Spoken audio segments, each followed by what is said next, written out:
You guys look like... What do they look like, Jimmy? Dorks. They look like a couple of dorks. Get those birds! Nerds! Nerds! They're coming to get you, Barbara. What? Are you kidding? We got some family here. Can you dig it? Can you dig it? Can you dig it? You are listening to the In the Mouth of Dorkness podcast, the official podcast of the Alamo Drafthouse, Winchester. Welcome to another edition of the ITMOD podcast. Joining me is Brian Young, the Turtle Dork. Is this shit regulation? This shit ain't regulation. And also joining us is Lisa Gullickson, wife Dork. I was born to run. Yeah! And Brad Gullickson, mouth Dork. T-U-R-T-L-E power. T-U-R-T-L-E power. T-U-R-T-L-E power. And I'm your host, Darren Smith, the Disco Dork. Long ago, the world was full of wonder. It was adventurous. There was magic, but it wasn't easy to master. So the world found a simpler way to get by. But I hope there's a little magic left in you. And welcome to another edition of the ITMOD podcast. Yay! Yay! So happy to be here. All four. Yeah. I took your line, Lisa. I was going to say that thing. What a beautiful observation. It feels good to have everybody in this room together. Darren, did you listen to the episode that you edited where I was trying to do my best Disco Dork voice, my best Disco Dork intro? I did listen to that. And were you offended? I wasn't offended. You made me proud. I would say keep practicing. Keep practicing. I'm gonna. You are now listening to the In the Mouth of Darkness podcast. I don't know what. Oh, that was me. That was his. I don't think it's accurate at all. No. I don't know if Brad, maybe we should look in his ears. I don't know if he's got a wax issue, but that doesn't sound anything like I'm disco. the Disco Dork. What? What is really that? Cool. I don't know. That's kind of top 40 radio. I like it. I like it. Oh, okay. Yeah. Well, you know what? I'll take it. You know what? Thank you for holding it down in my absence. Thanks for the thoughts and prayers about my sinus. What if I started? How's everyone's week in Dork been? Not too bad. Yeah. All right. Well, since you Lisa's spoke up nodding. first, she's like, yeah. Brian's like, not too bad. It was great, Brian. We had a great week in Dork. Yeah, it was. Yeah. The review cast, I'm excited to talk about. Oh, okay. All right. Okay. Maybe. It depends on. No. We're all. Trying to read the temperature. Can you read temperature? Yeah, It's you can hot. read temperature. If you look yeah. at It's the hot here. thermometer. Is hot good? Because Brian really liked Onward and whatever, and he's concerned. Yeah, a little bit. Boy, he should be. You know, I'm a little traumatic from King Arthur, so I'm always on edge, man. That's I'm what is alleged. I'm always on edge when I like something, and then it's just like the three of you guys are like. It's like, hey, is Brian starting a parade? Because I smell rain. Damn. All right. With that, let's get this show on the road. How was your week in Dork, Brian? Not too bad, man. The two movies came out this week, and of course, one is the review cast. And I did this past weekend got to see the Ben Affleck film, The Way Back. This was a movie I was really looking forward to this year. Probably one of my most anticipated, just because I was really sold by that trailer. And of course, it's no secret that this movie is kind of, you could say, therapeutic for Ben Affleck, considering everything that he's kind of gone through in his own personal life, dealing with divorce and alcoholism and everything of that nature. And, of course, this is directed by Gavin O'Connor, who he's worked with The Accountant. So they're teaming up again. And I think really Ben Affleck gives a really raw and authentic and probably one of the best performances that he's given in his career. And I think a lot of that is due to the fact that he was able to kind of tap into something that was so familiar to him with the bouts of alcoholism that he's dealt with. So I thought that was just really, and I think anybody going into this film, anybody who knows about any of the history that he's gone through can really kind of pick up on a lot of those themes in this movie. Although this is not an autobiographical movie, it is something that I think that he was able to tap into with his own personal life. So he plays a character named Jack Cunningham, who used to be this star basketball player for like this Catholic school. I think the school is called Bishop Hayes High School. Is this a true story? I don't know. I don't think it is. I don't think it's a true story. And he's kind of working as like a construction worker, and you really establish in like the first 5 or 10 minutes that he is a functioning alcoholic. I mean, he's going to work drunk, he's drinking beers, like he's putting it in his thermos and all the things, like it's kind of the same similar things that we've seen in stuff like Flight, which it kind of Cocaine Cam. No, Not as good. Thumbs down. No cocaine cam in this Boo. movie. Zemeckis would have shot the hell out of this film. Probably. Even though I think Zemeckis Bottle cam. Zemeckis is focused. That movie's a little more he tries to be a little bit more stylized, but I think this movie's a little more stripped down and character driven. But no cocaine cam. Sorry, Brad. Lame. But so the current basketball coach had a heart attack, and so I think the oh goodness, I'm not good with Catholic schools. I'm sorry, Lisa. Well, we have a lot more to apologize for than you do. I'll just say the head Spotlight. of the I know. Go watch that film.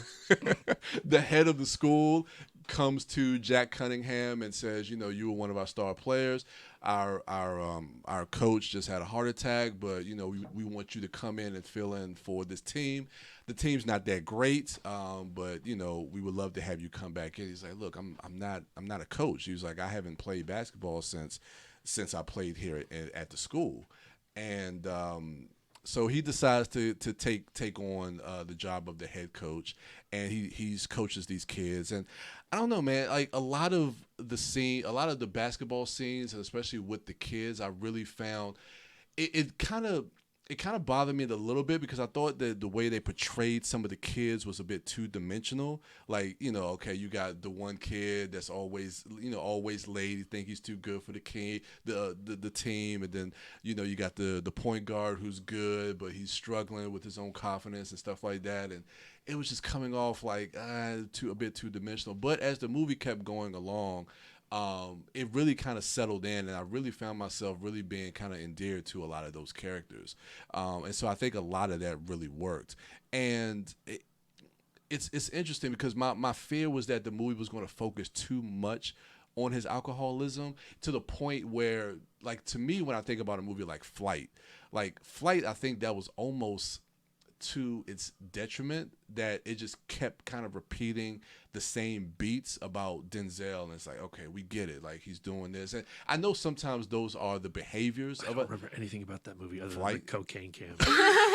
That's like not a lie. That's straight truth. Yeah, the plane went upside down. In the beginning, yes.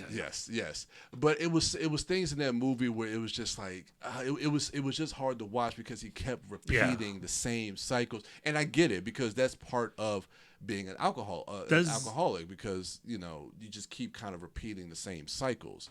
And there's a point in this movie, in The Way Back, where Ben Affleck, he the character Jack Cunningham, he decides to give up the bottle, and he focuses in on coaching. And the team starts to win, and he really starts to get invested in coaching these kids. But then once we start to learn about his backstory, and I don't want to give anything away, but once you start to hear about his backstory with his family, and how he kind of relapses and he goes back to drinking, I think a lot of the stuff that way was handled. It was handled in a really respectful and in a good way, I thought. How much basketball? There's enough. Does it end on a game? No. Whoa. Mind is blown. Yeah, and that's another thing too, because this movie, even though a lot of times it does kind of feel like it's falling into a lot of the same conventions, it does something completely different in the way where because it's not about basketball. It's really about his character and him trying to find his way back out of alcoholism. I'm a Ben Affleck fan. I joke how I don't like sports movies. It's not true. Major League is great. I want to see it, because I want good things from Ben Affleck. I think he's a great actor, and I'm still waiting for him to like deliver his epic performance. Yeah. And of course he had this big expose that he did an interview, and I forget it was with the New York Times, where he talked about everything as far as with the Batman, DC universe and Batman, and why he left, and everything with his family and Jennifer Garner and all this stuff. So I mean, just for him to be that open about his life and the mistakes that he's made. I don't know. I just found that to be, I don't know. It was just really almost kind of uplifting to see him being able to kind of come out of that. So, I want to see it. Yeah. I mean, and I think it's balanced between the basketball and his kind of intimate personal drama that we see. And I thought that was very interesting that it doesn't really go full into being a sports movie, but it's really more of a character piece about him. But for people who do like sports and do like basketball, you do have a lot of that, and I think a lot of that stuff works in the movie. And Gavin O'Connor, man, I mean, of course, he directed Warrior, which a lot of people think is like probably one of the best sports movies that came out. You're shaking your head. Not a fan. I like Warrior. I know you do. Let's do a review cast of it right now, Darren. Oh no, Brian. No! I can't believe I just changed your name. But I like Gavin O'Connor. Of course, he's done Miracle, which was like a hockey movie, and even The Accountant. I dug that movie. I liked a lot about The Accountant. Yeah, so I mean, Miracle's good. Yeah, there's another sports movie I like. Yeah, but I think he works well with dealing with like human drama, and he just really knows how to tap into those characters and really get like authenticity out of those type of stories. But yeah. So that was mainly, I guess, my weekend dork. I did off of Darren's recommendation because I talk about Train to Busan a lot. I saw Soul Station. Mm-hmm. Wasn't a huge fan of it. And I know it's from the same director that did Train to Busan. I thought there was really some interesting things in that animated film, but for me, it was just a lot of the character motivations. It was just, they just did some dumb. And I know in zombie movies, people do dumb stuff, but I was watching that movie and I was just like, oh my God, like, come on, man. It's just too much. And there was a lot of little twists and turns, especially like with the father thing, that caught me off guard. I was like, oh, okay. So there were some things I liked about it, but overall, I could not get around like just some of the character motivations in that movie. But I love the world building in that. I definitely love the world. Is he directing Peninsula? Yes. Yeah, he is. My hope is that's at Fantastic Fest. Yeah, me too. Oh my God. Yeah. Oh, you think it's going to come out later in the year? Yeah. I think because I know the poster just came out. Because I was thinking maybe it'll come out like the first half of this year. I don't know. Oh man, it can come out the first half. I want to see it at Fantastic Fest. Yeah, I want to see it in a theater at a festival with a crowd like that's into that. Oh man, yo, dude, yeah, that'd be great. Yeah, but that's mainly my weekend dork, and of course Onward. Yeah. All right, guess what? Chicken butt. Chicken butt. Yes. Classic move. I set him up. You knock him down. That's right. Wife dork. Yes. How was your weekend dork? It was okay. Oh, with an exclamation mark? Is that a capital okay? Yeah. Okay. Yeah. You know, you add one thing to my schedule, and all of a sudden, I don't have time for anything. My last weekend dork, I was like, I'm so inspired. I'm really making the most of my time. And this week, I had to go to the dentist on Monday, and I got a new toothbrush for Christmas, so I was hoping, like an Oral-B. I'm super excited. I was hoping they'd notice the difference. They did. Very effusive. All right. Even the dental hygienist, Brad was skeptical. He's like, they always say the same thing. They have no idea what's going on in there. But they were like, hey, we're super proud of you. Barely any plaque. And the dental hygienist is like, we're really having to search for stuff to scrape. And I was like, yes. And then it was time for the x-rays, and I have a cavity. Oh, wait, what? And now I'm ready to just throw that Oral-B through the window. No. And I'm like one of those people, as if you need to add to my list of neuroses. So the toothbrush gave you a cavity? I have no idea. I'm throwing all of my toothbrushes away. I'm quitting brushing my teeth. Right. Flossing is a lie. Yeah. Yeah. So I'm disappointed in Kids myself. don't throw your toothbrush away. No. Can they tell you what cause? Because of course they say when you're a kid it's candy, sweets, and stuff like that. But can they tell you how brittle bones? This is the relationship I have with my dentist, because I'm one of those people where I go to the dentist and it's like, this is a day I'm gonna cry in front of another grown-up. Oh. Hooray. All right. And so for me to go and have a really great visit, and my teeth are so clean, and then to get this totally dejecting thing, which is I'm gonna have to spend I'm one of those where even for just a filling, I'm sedate me, put me out. Yeah, I'm the same way. Yeah, so Like my dentist, put her hand on my arm and made deep eye contact with me and goes, "Oh shit, this is not your fault." And then I just burst into tears. Oh my God! She gave you the Good Will Hunting? Yes. Oh my God! Yes. What? Brian. I was as devastated. I was as devastated. Wow. I'm sorry, Lisa. Yeah, I know. It's my fault. I'm so sweet. That's right. Yeah. That's right. I That's gave the you case. a cavity. That's why I haven't gone to the dentist in like 2 years. Son of a. He doesn't go, hoo-ha. so he never gets any bad news. Oh, That's how that That's works. the key. That's the key. That's how that works. key. Holy shit! I fluoride. What? Fluoride. We do use a fluoride rinse. That's true. All right. At night. I'm good. I'm golden. I don't eat candy. I can't eat anything tasty at all right now. So. That's true. But you sit in close proximity to me. Oh, That that's is, yeah. You're even closer. Even closer than Lisa. Yeah. So on your left side, your shit is rotten. Oh man. That's right. But I'm on this side. So Yeah. only I'm an okay abrasive, so weekend it's very dork for clean. Lisa. So yeah. Now I did manage. Okay. So I watched. Half of the gunfight at the OK Corral. I did. I watched all of that movie except for the actual gunfight. I got too sleepy. I swear it on my daughter. I just read this. I just read the history of Doc Holliday wow. Friday when I was at work. And so like I'm talking about his entire life. Yeah, and interesting. And it would touch on some things that I didn't know about. It touched on Val Kilmer playing that role in the movie. But I just read about the Interesting OK guy. Corral. Didn't even make this connection. A dentist. Doc Holliday was a dentist. Yeah. Yeah, that's right. That's right. So I did watch that, and I watched 2 more episodes of McMillions on HBO. Oh shit! So they're releasing that like one episode at a time. Yeah. That whole thing is Right. not how. Oh, okay. I think there's 1 episode left. I think so. 1 or 2. It's So not- is that good? Is that enthralling? I saw the first 3 episodes at Sundance, and Brad is the same way. We generally try to avoid episodics at Sundance because they take. If we knew that we were only going to see 3 episodes of it, we would not have gone. I was infuriated when I came to that I realization. didn't realize Yeah. they show those type of things. They Yeah. do, and they have a festivals. whole category Really? of indie episodic, Okay. documentary episodic. Because we saw 3+ hours of it, and I just assumed that was the entire thing. Right. Nope, it's 6 hours long. Jeez. But it's about the scam that was pulled on the McDonald's Monopoly game. I heard about this. Yeah. Yeah. Okay, so that's what this is. Okay, it's on HBO. Yeah, it's on HBO. Okay. Did you the Monopoly game happened from like 1989 to 2001?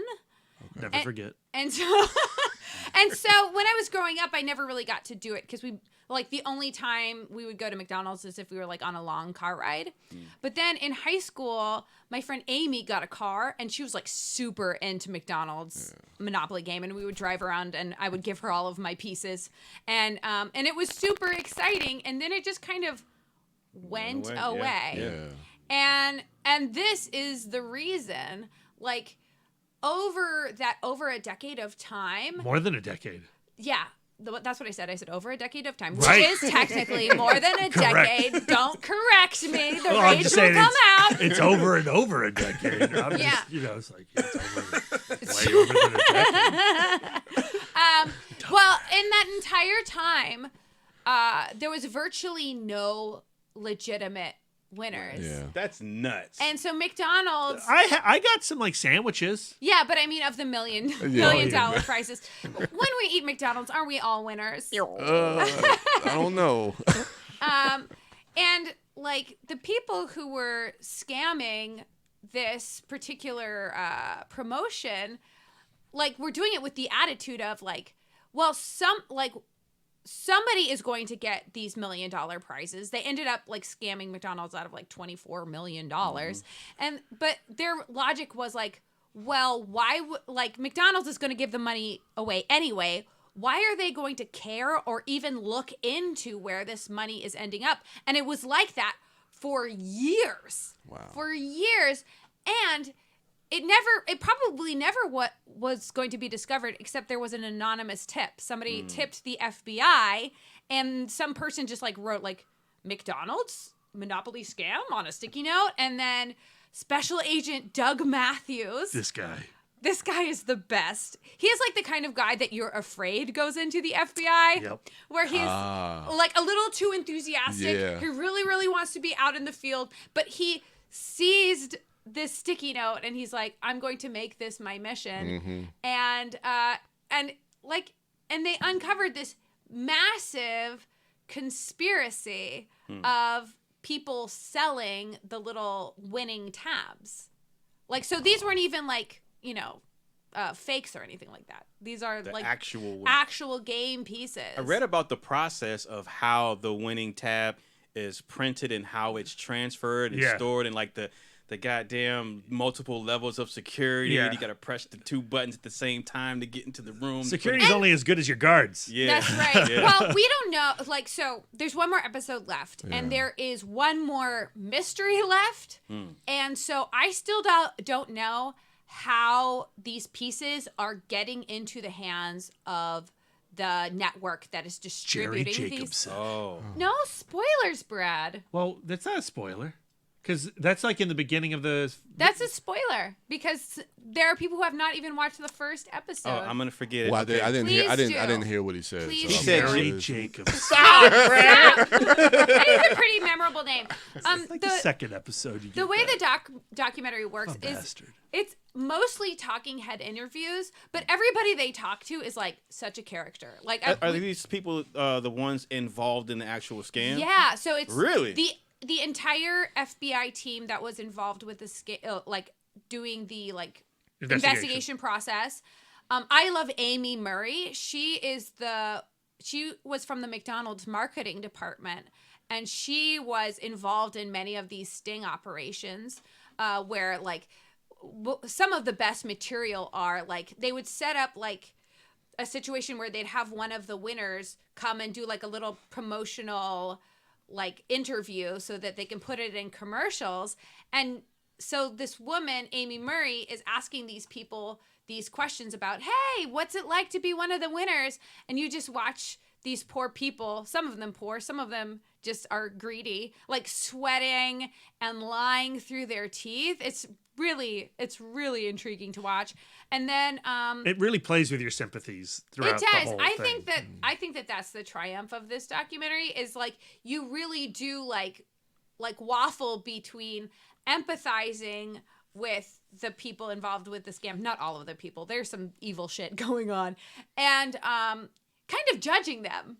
And you can't help but put yourself in their shoes. And a lot of like the whole psychology of it is fascinating to me because like the most persuasive thing that these distributors would say is like, well, somebody is going to get the money, right? Yeah. Somebody's going to get the money. So why not it be you? Because if it's not you, it's just some other person.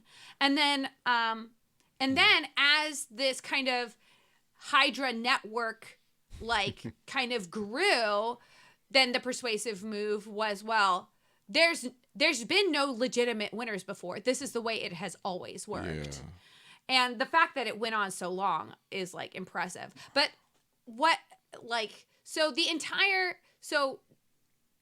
once McDonald's found out that this was happening and the FBI got involved, they were like, okay, so we'll do this contest one more time. So I remember that coming back out. So that's what that was for, to catch. Exactly. Damn. The 2001 Monopoly game was strictly to catch a sting operation. Yeah, to catch the people involved in this. That's crazy. So it's talking heads, there's archive footage. There are some reenactments.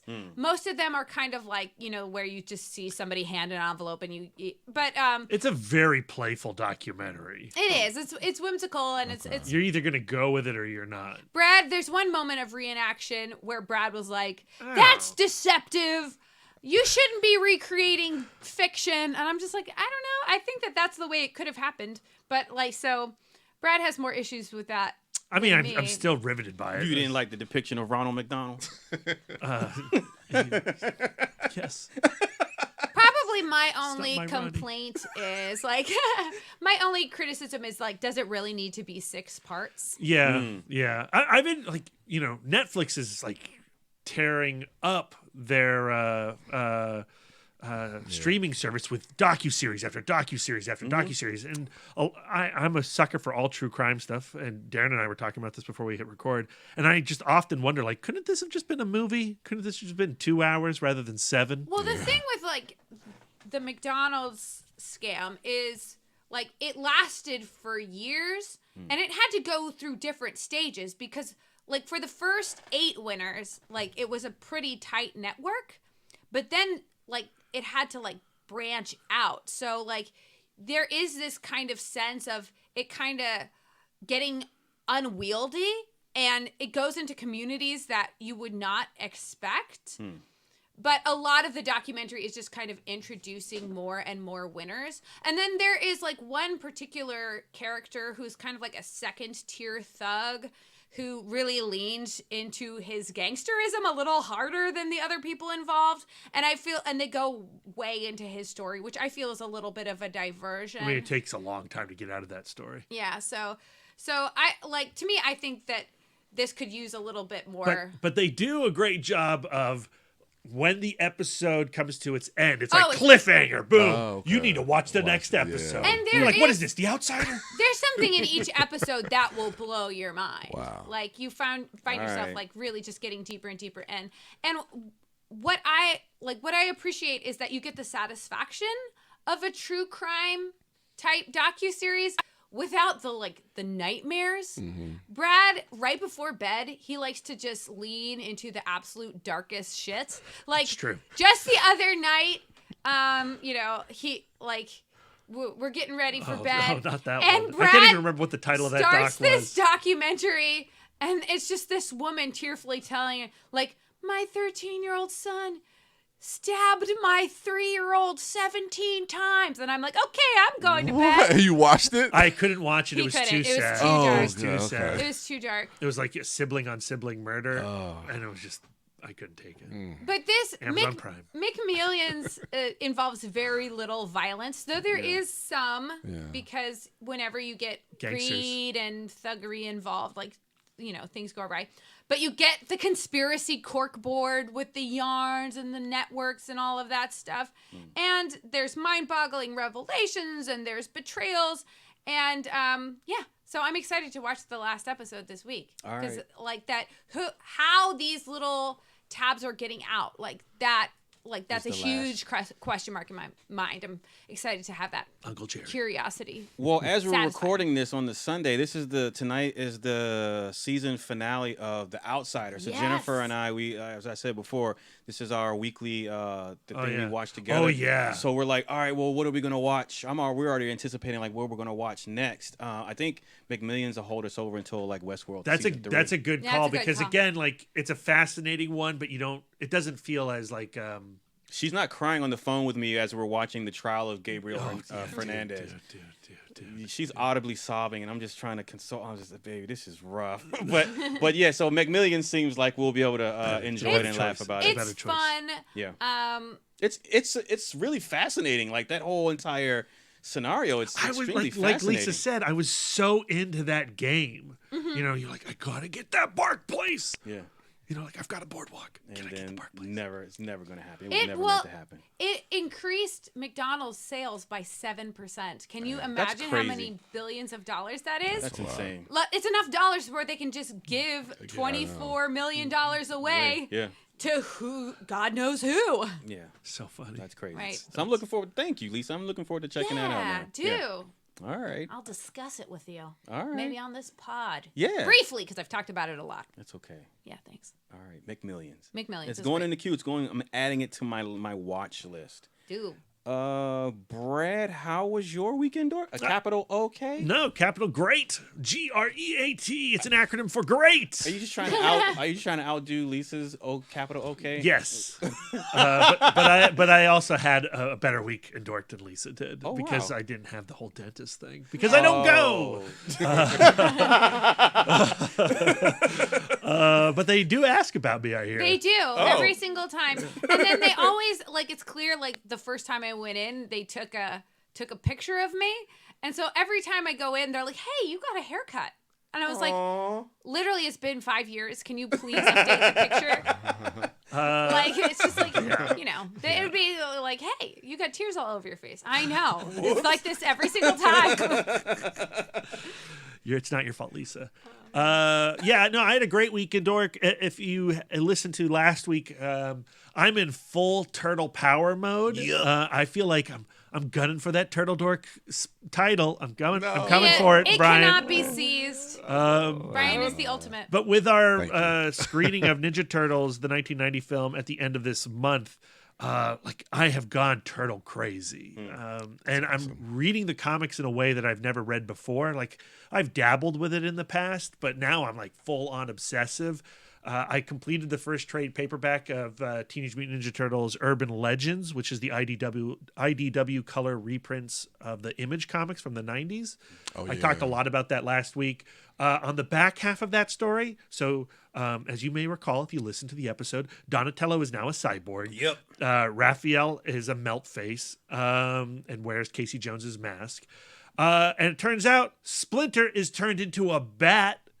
And they're on the hunt to find Splinter, and they encounter, oh gosh, I can't remember what the character's name is, but he's like a Batman spoof in a Gotham-like spoof. Oh no, what is his name? That's gonna drive me crazy. Dark. Brian. Man. Turtle Dork. What is it? No, it's not Dark Man. Anyway, it doesn't matter. So that's like one storyline. They are looking for this alien serial killer, and they team up with Savage Dragon and Vanguard. Eric Larson. It's a lot of fun. Eric Larson does a lot of inking in this storyline, which is really interesting. Yeah. And sometimes you're like, is that an Eric Larson panel? No, that's just really heavy Eric Larson inks. Huh. But I'm big fan of Urban Legends line. IDW is going to finally finish that series, which was not temporarily, it was aborted back in the 90s. They never completed it. Okay. And so now IDW is going to is going to complete the last 4 issues. So I'm super excited about that. There's going to be a second trade paperback to round it all up.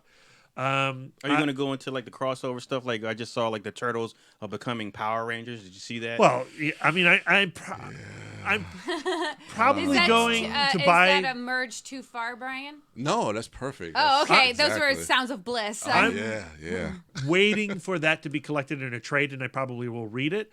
To be honest, I was really disappointed by the first Batman Ninja Turtles comic book. I thought the movie was pretty darn good, but the comic book really didn't do it for me. And I didn't follow up with the other ones. But I'll try out the Power Rangers one. But unlike Brian, like I know nothing about Power Rangers outside of what Brian tells me. So, awesome. You know, when the Turtles, there's just like, there's no nostalgic appreciation for the Power Rangers, and I don't get any of the references to the Power Rangers stuff. So just that's not my like go-to thing. I'm going back and collecting a lot of the older stuff. I also read the Michael Zulli Ninja Turtles run called Soul's Winter. And Michael Zulli's the guy who, when he illustrated Ninja Turtles, he drew them as if they were like more anatomically correct to a snapping turtle. So they're very strange looking. They're very animalistic. And I love the art. Like, is that the way I want all my turtle comics to look like? No.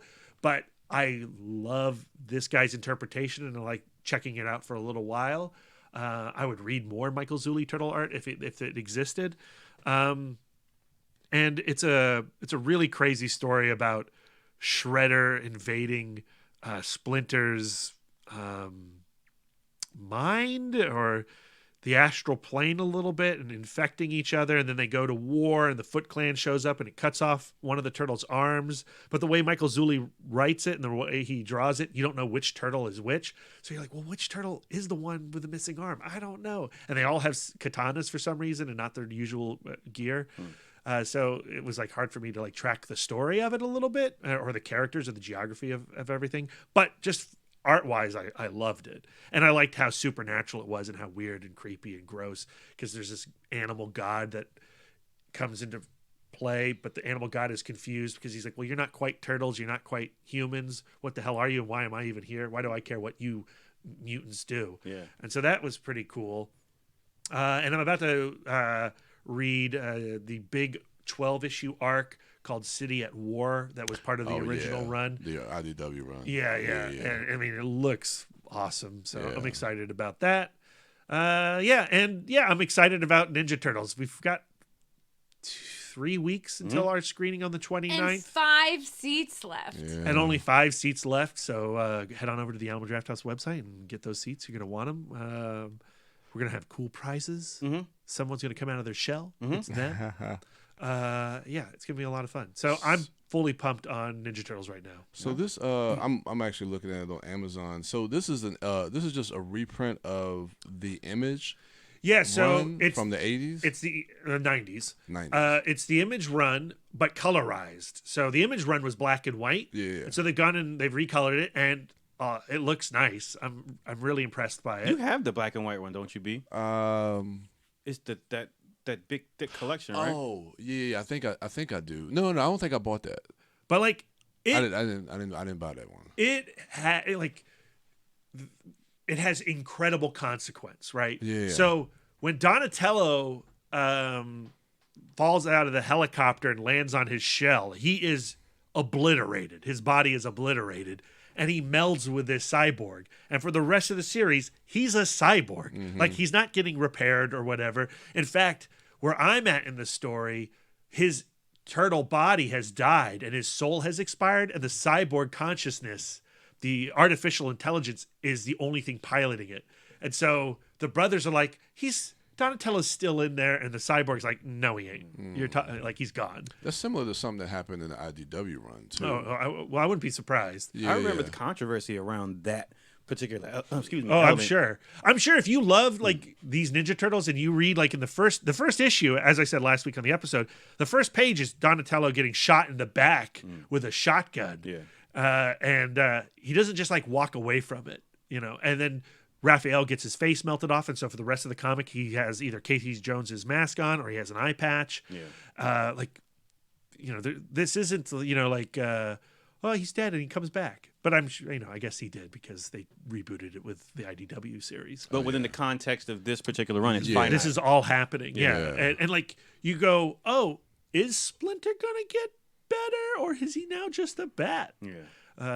So I love all this stuff. I really, really like it. Highly recommend it.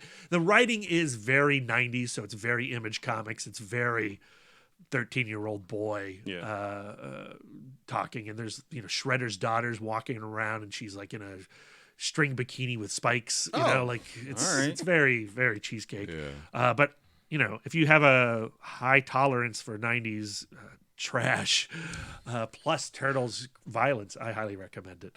And then besides that, I went to the Kennedy Center on Wednesday. Kelly Reichardt has had a whole film festival devoted to her at the Kennedy Center all week, and they were giving the tickets away for free. And on Wednesday night, she was there with her new film, First Cow, and she did a Q&A afterwards. And I loved this movie. It's probably my favorite film of the year so far. It'll certainly be in my top 25, if not my top 10. I could see it being in my top 10. It's about two guys. It's 1820s America in the West somewhere. I can't remember where exactly. One guy's from Maryland, and he's got some baking skills, and the other guy's from China, and he's got some business sense.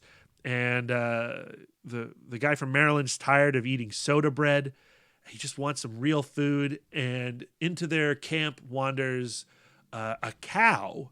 And doesn't wander, and he's brought there by this English lord who was bringing in 3 cows. This cow, its bull, and its calf, but the bull and the calf died on the journey, and now there's just this solitary cow on this English guy's property. And at night, the Chinese guy and the Maryland guy go out to his property, and they milk the cow. They steal the milk, and they start making bread donuts. Yeah. And start selling them at market. And they make a killing. And everyone's like, these are the best. This is the best food in the West. We need more of it. And then it's all about, well, how long can we do this and make a bunch of money before we got to get going? And it's actually a really thrilling story. And the relationship between the two main characters is beautiful and sincere, and also that it just can't last. And the way the film opens it opens in a way that sort of foreshadows like, you know, there's dread behind all of this. So I think it comes out on the 13th in the DC area. Is that going to be at Lost Weekend?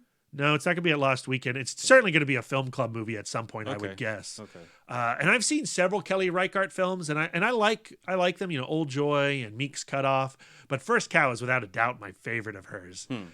It was so funny because when the film starts, we're seeing it at the new part of the Kennedy Center called the Reach. Have you guys gone out there?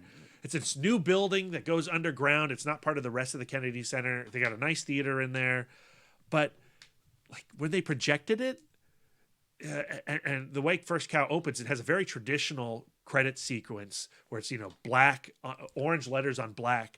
And as the credits are going, you're going, something's wrong with this projection. It's highly digitized. You know, like you can see the letters and you can see like every pixel of the letter. And you're like, oh, this doesn't look good. And then the movie starts and you're like, ooh, someone should really talk to this projectionist. It does not look good. No. And the whole movie, it looked like ass. No. But I still like had a blast with it. But then they do a Q&A with Kelly Reichardt at the end, and she came in at the very end and caught a little bit of the movie. And so the first part of her Q&A was her apologizing to us and begging us to go see the movie when it comes to the E Street Cinema because it's a gorgeous looking film. It doesn't look like this butt digital projection. So embarrassing. And like all I was thinking of was like the manager of this theater space and the egg on their face and the fury that Kelly Reichardt had over the really poor presentation at this new facility. Shit. Because I've been seeing the trailer recently, and because I've been going to catch a couple of independent films in the theaters, and I've been seeing that trailer screened, and it looks gorgeous. Even with the aspect ratio being 4:3, but just the actual photography and everything looks gorgeous. Because she's shooting 4:3, there's she does some fun things with the framing and. They're in this tiny little cabin, and where she plants the camera, and the conversations are happening through window frames and door frames and stuff. It's really clever. It was funny because Anne Hornaday was doing the Q&A from the Washington Post, and she made reference to like, oh, you did Meek's Cutoff, and now you're doing this Western, and Kelly Reichardt was like, well, Meek's Cutoff is a Western, but I tend to think of First Cow as my heist film. And I was like, it is a heist film. Yeah. It's a milk heist film. Yeah. And there's also some beautiful cow acting in the movie too. I like a cow. Yeah, Lisa's gonna like some of the cow scenes. But yeah, so I highly, highly, highly, highly recommend First Cow. Comes out next week. It's premiering at the E Street, but I know Angelica's gonna get it at some point. And Alamo Winchester's got to be doing it as a film club. It just feels like such an Andy movie. Yeah. That's pretty much my Weekend Dork. Okay. For my Weekend Dork, since I've last been on the podcast, I don't know, did I mention that I saw Seberg? Oh, I don't think you talked about it. The Kristen Stewart movie. Yeah. She's great in that. I continue to enjoy her career post the Twilight films. That's an interesting character. Seberg. I wasn't aware of her story. Yeah, I don't really know anything about her. But she apparently, this is the woman who starred in Breathless, and how she became involved with the Black Panther and sort of the civil rights movement stuff. But then how that eventually ended up upending her career once the FBI got involved and targeted her. I won't spoil the movie too much, but I will say that, Kristen Stewart's performance in the film is great. I have issue with the film itself and that story, and maybe its portrayal of her. I don't know. I guess it's one of those movies where, in hindsight, I feel like maybe I do want to watch it again to see where I ultimately land on it in regards to the story, the narrative as a whole. But filmmaking wise, I felt it was fine. But really, Kristen Stewart is just continuing to just expand her range and the type of characters that she plays. She is an actor where you're like, I want to watch everything that she does. Like if she's in a movie, like, okay, well, I got to go see Seberg. It's almost unfair to bring up Twilight anymore. It is. Oh, You know, yeah. it kind of is. And so it's so funny because even back when she was doing Snow White and the Huntsman, I would have never guessed that I would find myself with that statement being a truth. You know, I'm looking forward to whatever Kristen Stewart does. But, you know, she continues to do strong work. So she was in that movie with Garrett Hedlund, On the Road, the adaptation of Kerouac. That's and right. then like that and Personal Shopper, where I was like, oh, okay, so she's amazing. And you know what? She doesn't get enough credit for American Ultra. Oh, but yeah, she's yeah. Great She's in great that. in American She's great Ultra, in yeah. American Ultra. So I saw that. I watched Troop Zero on Amazon. That's a movie. You know what? That's a movie, but I'll be damned if McKenna Grace, that little girl, She's special. holy shit. She has this thing where there is this I don't know, it's almost a heightened reality version of like it's like a childlike innocence and wonder and enthusiasm, like how they only see like the idea that children have without the cynicism of the world and are untainted by that shit. Like there's this thing that she does in like several shots and scenes in the movie where she's trying to hold back her unbridled optimism. Like she's like there's this one scene where she runs up to this snobby girl and says she wants to be a Bird Scout. And the girls clearly don't like her. They clearly, you know, call her a weirdo. They call her a bedwetter, and they're giving her this vibe, and she's like seeing past all of it, and she's just like so excited because she wants to join this group because they have an opportunity to partake in this competition where the winner of the competition gets to record a greeting on a record that will be shot out into space or whatever, and she is. She's someone who is into astronomy and astrology or astronomy and science and things like that. So that's her main thing is there's life out there. She believes it, and she has the opportunity to speak to them and just let someone else and beyond this world know that she's here and that she exists. So like she's super excited. So she has to go round up a crew of girls to join her to create her own troupe or whatever. And just like her enthusiasm for, you know, the way that she played that character, like I just found it extremely endearing. Like I could barely stand it. She's a great child actor, and Viola Davis is in it, and she's good too. Jim Gaffigan, it's a sweet film. I ended up watching it with Sia, and Sia loved it, and so I had a fun experience watching that movie with her. But my biggest takeaway is that McKenna Grace she's like, I guess, one of my new favorite child actors now. I don't know, she's done like really small bit parts and things here and there. She had like almost like a cameo in Captain Marvel. She was the one that was driving the go-kart. She was the young version of Captain Marvel driving the go-kart that crashed or whatever. But yeah, I had a good time watching her in that film. I saw Wendy earlier today. Yay! And I don't know that I love that movie more than Beasts of the Southern Wild, but I did enjoy it. There's just something about the mood and the atmosphere and the tone that the director of this film creates for his movies. Great score. Yeah, and the way that he picks these new child actors, these inexperienced child actors, and the performances that he pulls from them, I find really fascinating. And so I will say, though, my viewing of the film was kind of tainted because I was experiencing a sinus headache in there. No. Yeah. How you feeling now? Oh, I feel better. Like I doped up. Like I took a whole bunch of like Sudafedrin and Tylenol once I got out. But I am gonna watch it again. But what I did see, I found an interesting take on the Peter Pan and Wendy mythology, like the whole Captain Hook, like that part. When that part came, I was like, holy shit! I don't know if it was because I was sick that I didn't see that coming, but when it came, I was like, oh wow, like I appreciate that. But what I want to talk about for my weekend dork is Baaghi 3. If I'm pronouncing it right. I don't know if I'm pronouncing it right. Holy shit, B. So Baaghi 3 is directed. It's a Hindi film or Bollywood film, if you want to call it that. Directed by Ahmed Khan. And obviously, it's the third part in a franchise. The first film, from my understanding, his daughter was taken. In Baaghi 2, his girlfriend was taken. And in this one, his brother's kidnapped.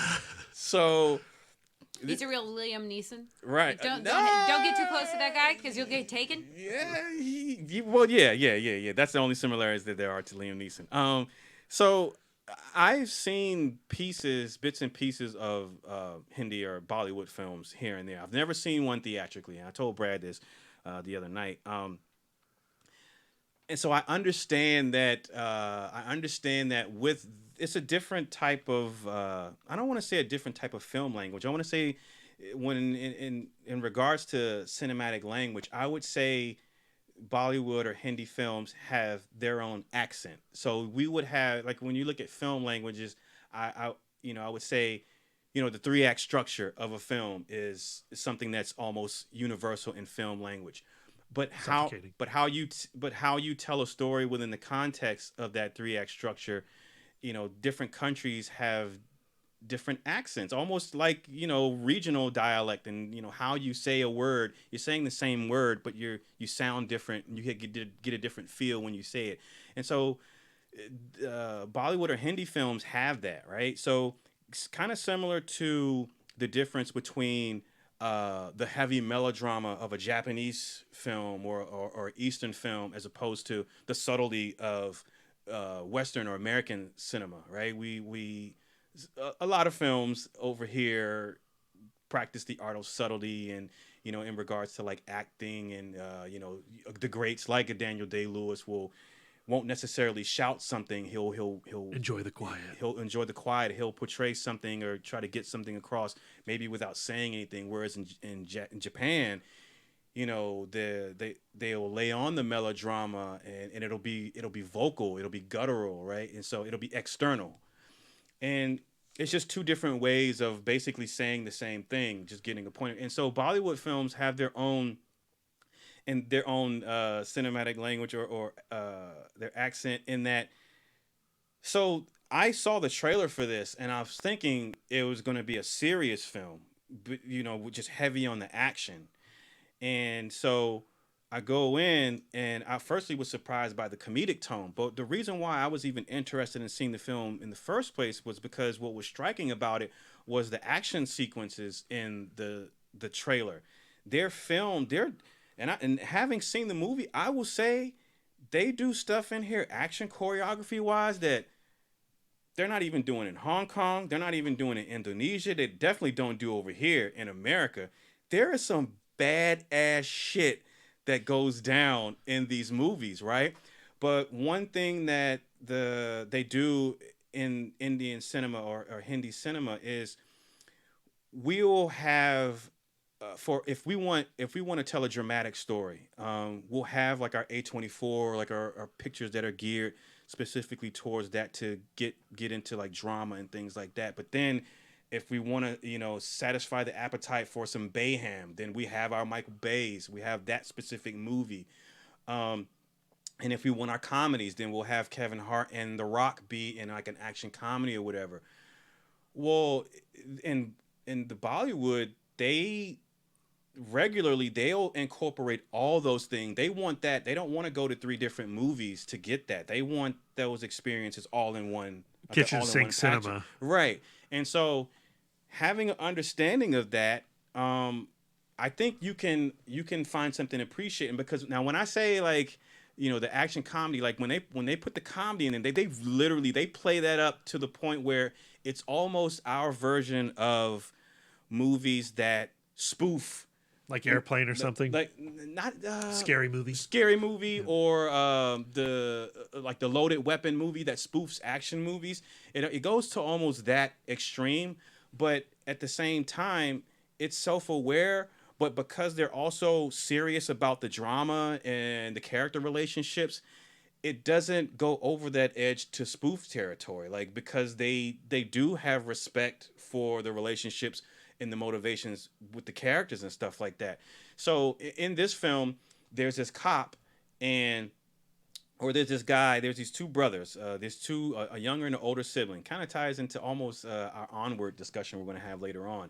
And at a very young age, the brothers, their father is a super cop almost, and he gets mortally wounded, and on his deathbed, he tells the younger brother, Ronnie, promise me you'll always take care of your brother and never leave his side. And so he makes this promise. And so for the rest of the movie and the rest of their lives, they grow up, and the older brother, he's the meek and timid one. He's not the outgoing one. And whenever he gets into trouble, he yells Ronnie. And just like it literally is like Shazam. It's like when he says Ronnie, his brother, it doesn't matter where he is, his brother will appear. And it'll be a stylized, like, and I guess this is a thing in Bollywood or Hindi films, like the introduction of like the hero guy. It's going to be a slow motion shot. You're going to have like some really fancy technical camera movements, and they're going to play it up. It's almost like when a hero enters in an anime or something like that, right?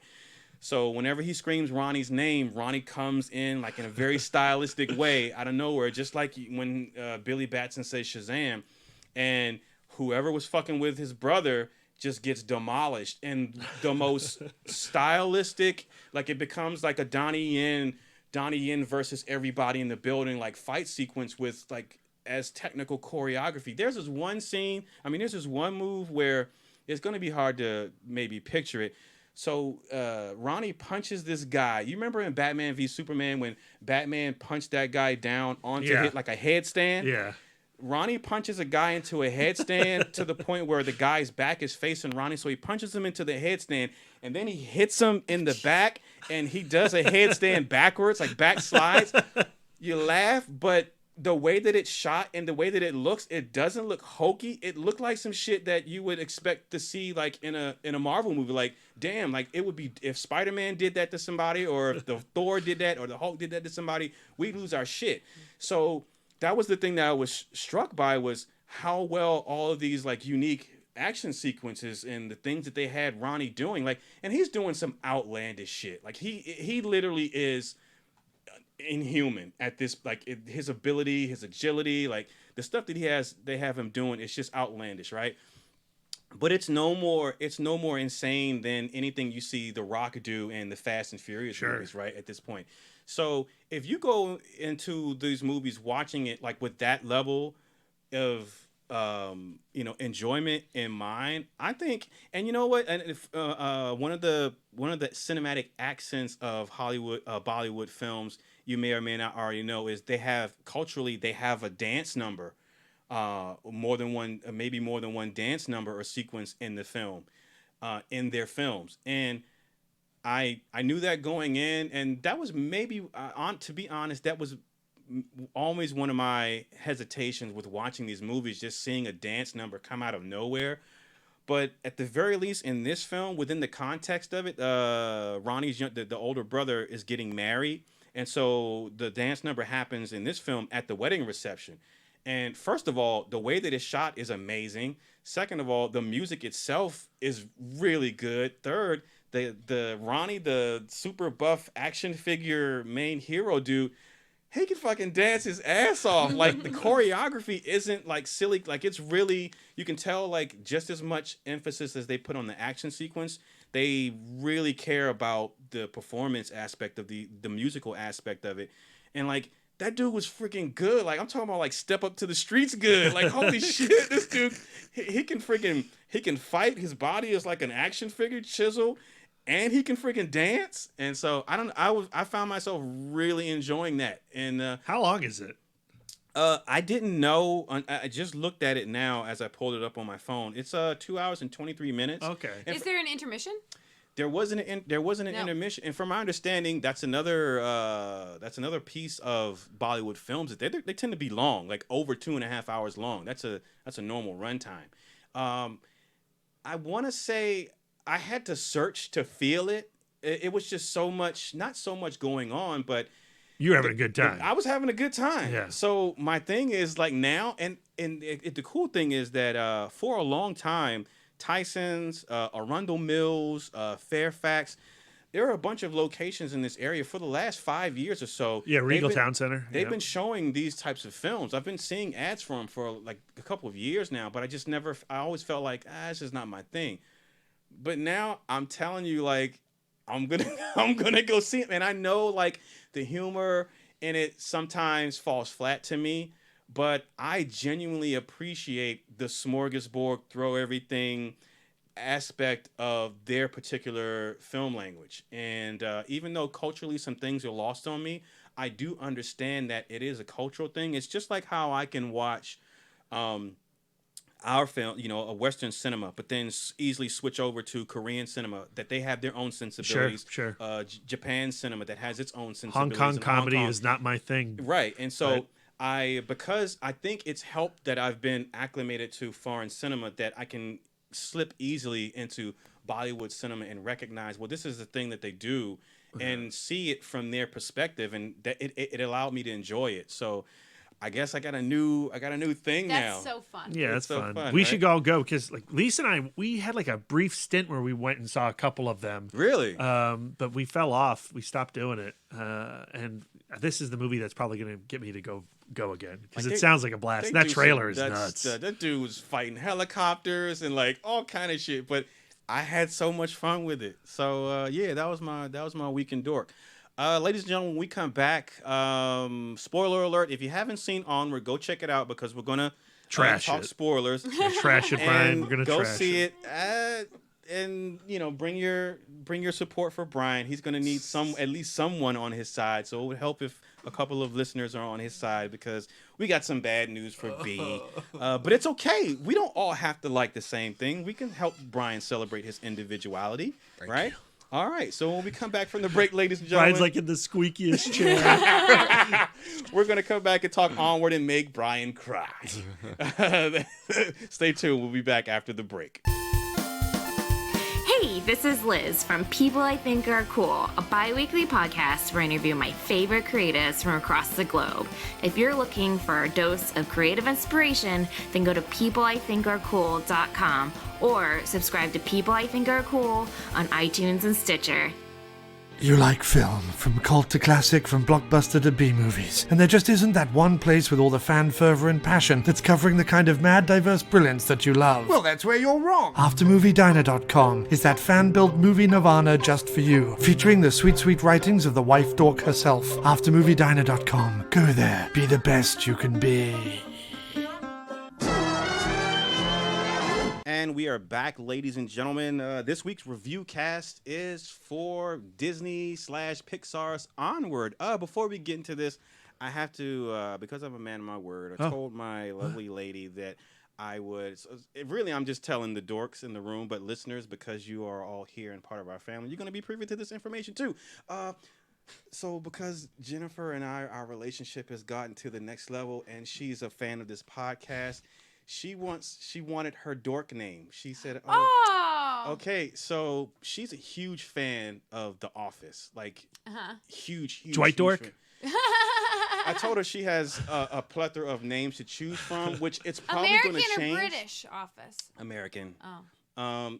So I don't know. I don't get the reference. She explained it to me, but I'm still working my way through the show. So apparently, Looky Lou is a thing in one of the episodes of the show. So A Lou Dork? Lou Dork sounds like, I mean, if it was British Office, that would not be good. Looky Lou Dork? Yeah, or the Looky Dork. Oh, that's cute. I like that. Whenever we reference her, she would like the Looky Dork. The Looky Dork. Okay. We're for it. Okay. All right. So I kept my promise, baby. See, I just put it out there. All right, so Onward, ladies and gentlemen.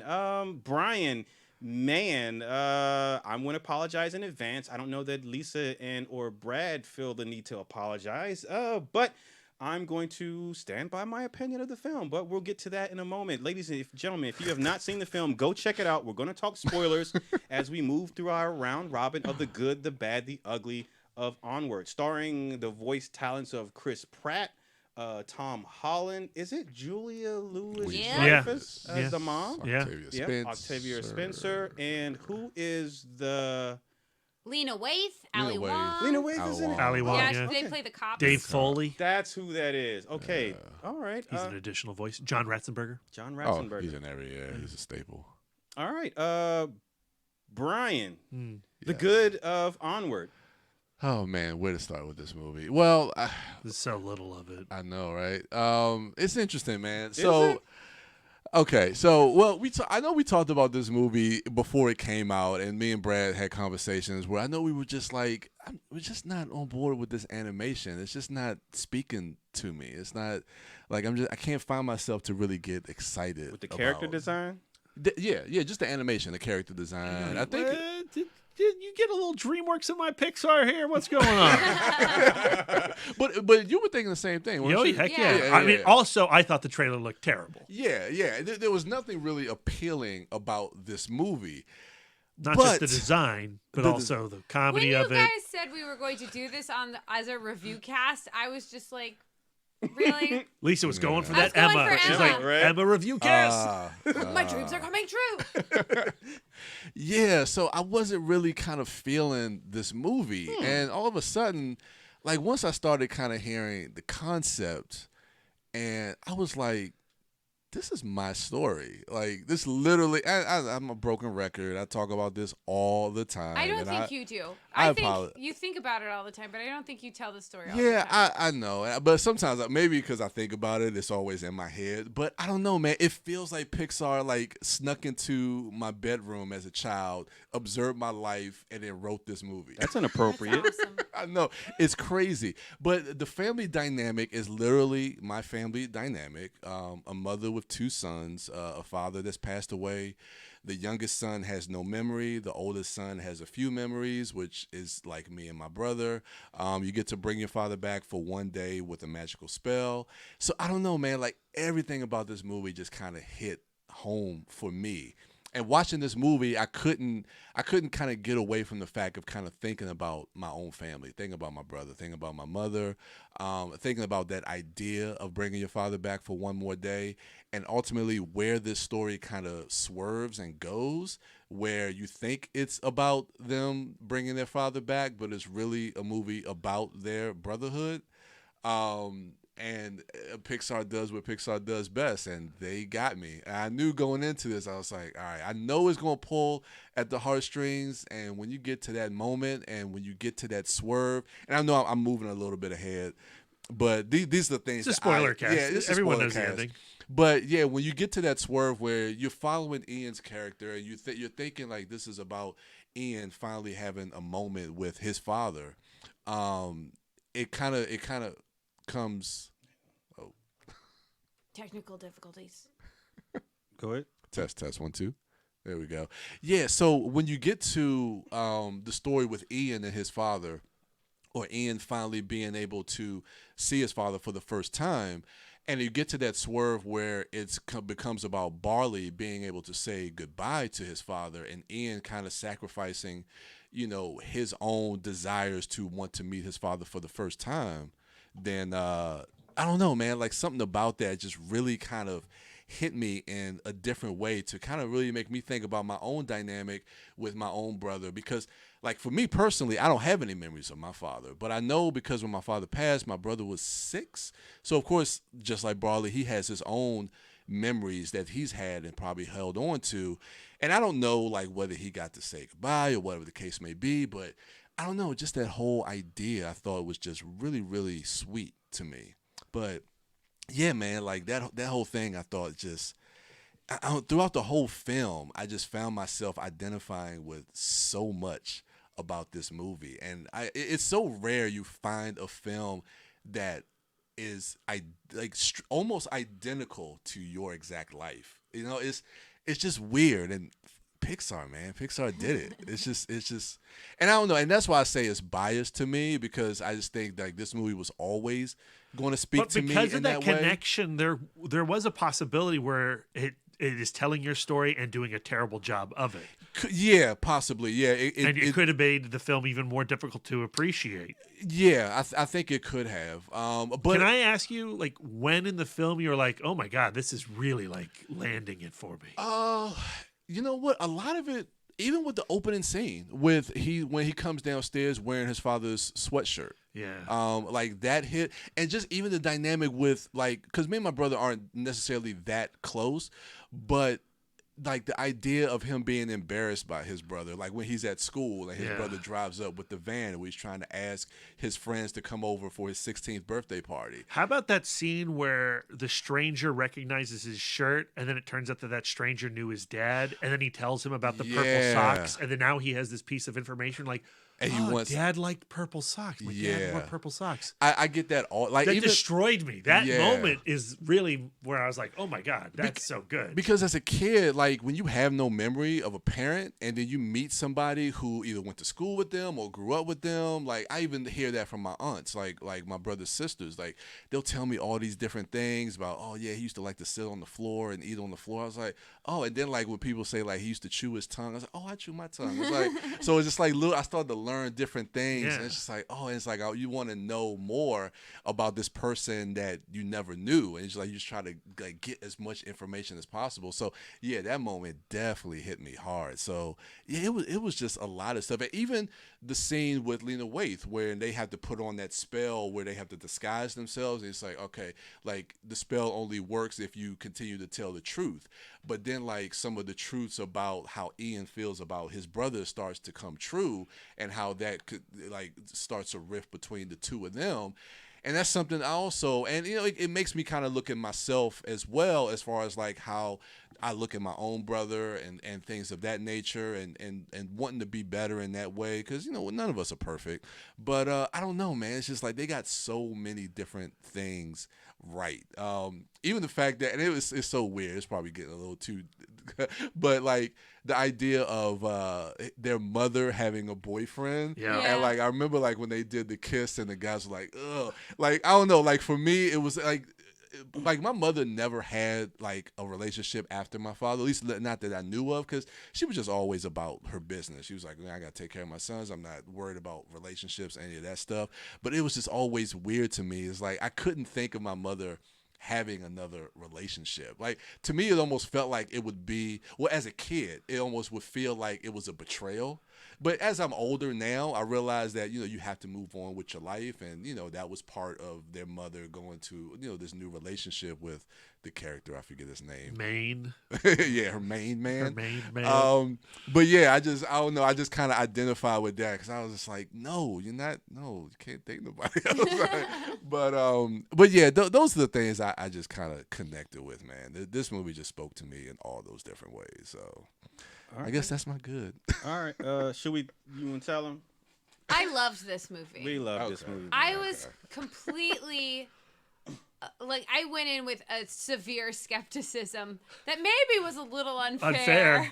Well, like, after the Simpsons short that started, which I thought was great. It was great, but I like... Brad is against, like, going, like, he doesn't want to see those different things mixed Fox together. thing? Yeah, I'm just like, this is all wrong. This is bad. Oh man, I meant to mention that. I love that short. But it was a good short. Yeah. It was like a good really short. Cute. It was a really good short. But like after that short, and I had really enjoyed the short, I like turned to Lisa and I was like, "Oh yeah, we're watching Onward." Yeah, he did. He did.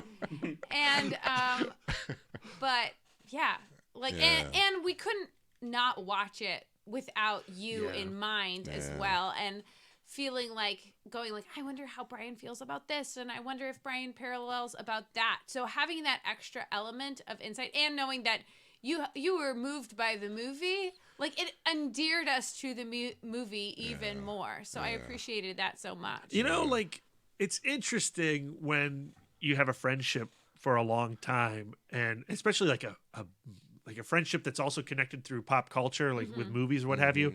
It's like when Godzilla comes up, you're like, oh man, can't wait to talk to Darren about this Godzilla trailer. Oh my gosh. Or, oh, like, look at this Mad Max Fury Road. Like, so there are movies now where it's like, all right, Mad Max Fury Road, Darren comes to mind first. Godzilla comes to mind first. Ninja Turtles, Brian comes to mind. Power Rangers, Brian comes to mind. Star Trek, Lisa comes to mind. You know, Monkeys. Yeah. That doesn't come up a lot anymore. Monkeys doesn't come up. It should though. It should. But like Guy Ritchie films, like you go to The Gentleman, you're like, I hope The Gentleman is good, because Lisa needs The Gentleman to be good. Yeah. And so while I'm watching Onward, like Lisa's saying, it's impossible to watch it and not think of you and your experience. And when it's also just nailing that idea, that concept, that dynamic, you're like, oh, this is a good movie for Brian. Yeah, man. It really felt that way. They felt that way.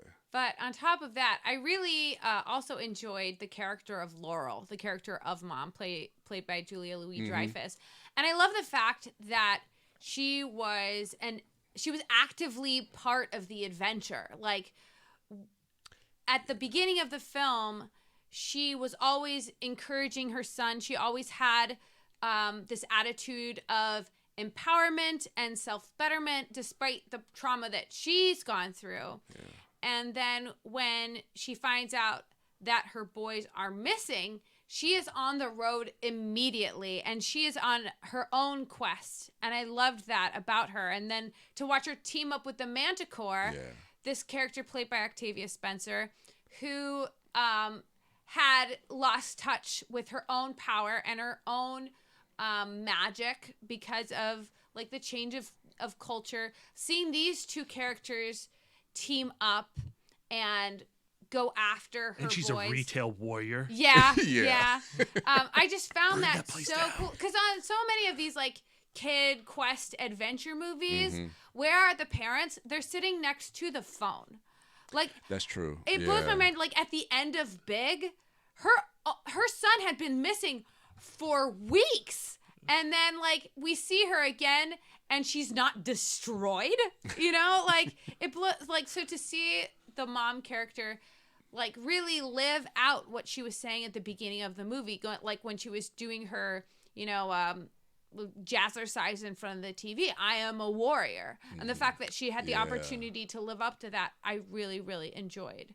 Curse Crusher. And of course, like I found it super funny. I thought the element of the dad having like a kind of a plush upper half, so like we were getting like a half Weekend at Bernie's type element with that. I found like the physical comedy of that. But a Weekend at Bernie's too. Yeah.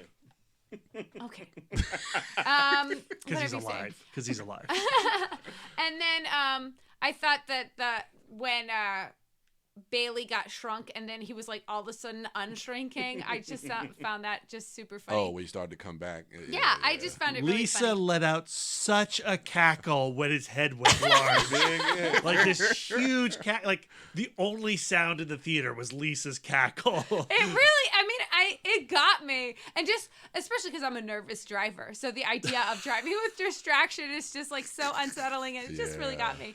And then, of course, you know, Pixar knows where the heartstrings are. Yeah, they like do. The first time I cried was the dancing sequence when the dad seizes the opportunity, even though he's just legs, to be super silly and super fun. And he goes like, even though I'm just legs, I'm going to take every opportunity to bond with my kids through just doing some just wacky dad dancing. And the fact that, you know, the sons could then pick up on that. And then all of a sudden, in this place where they feel like, you know, the entire movie, Ian feels the clock, you know, like we only have dad for 24 hours. He has a timer set on his watch. Yeah. Like, you know, the fact that they could have a moment like that amidst all of this chaos. Like I really, and then I'm not a quest movie type person. I generally get pretty, I can get pretty bored with them because they can start to feel lengthy because it's just like, you know, but I felt like every phase of the quest was so differentiated and something extraordinary would happen. I never got bored with the idea of we're going to this place because each phase had its own beat. Each phase had its own little storyline. Like the first phase of going like, you know, just getting away from the house, and then the next phase of like, how are we going to, you know, deal with, you know, dad being just legs, and are we going to take the road of peril? Like I found it really entertaining all of the way through. There were character moments within each one of those right phases. Well, because it's like there's, you know, there are certain things where I go like, I'm not a fantasy person, but I like The Princess Bride. I'm not an action person, but I love the fight scenes in Marvel movies. And it always comes back down to what I really love is character movies.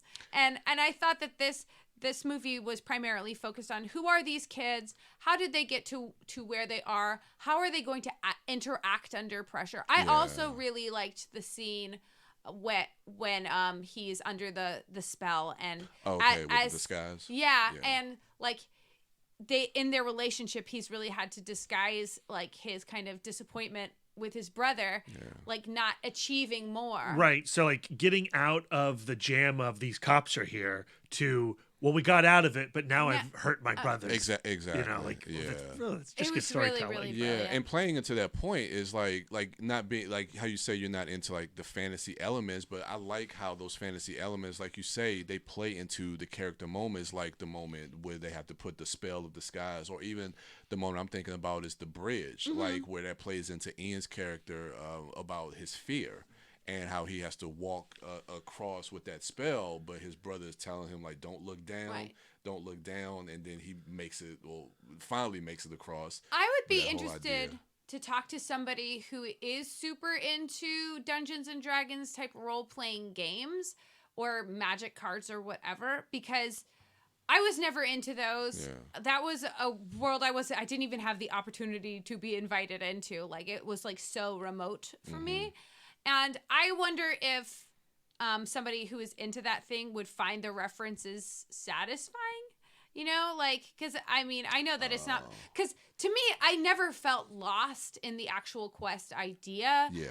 I've you know, like everything was explained because the Bailey was explaining it to Ian. So I was just like, okay, I understand what's going on.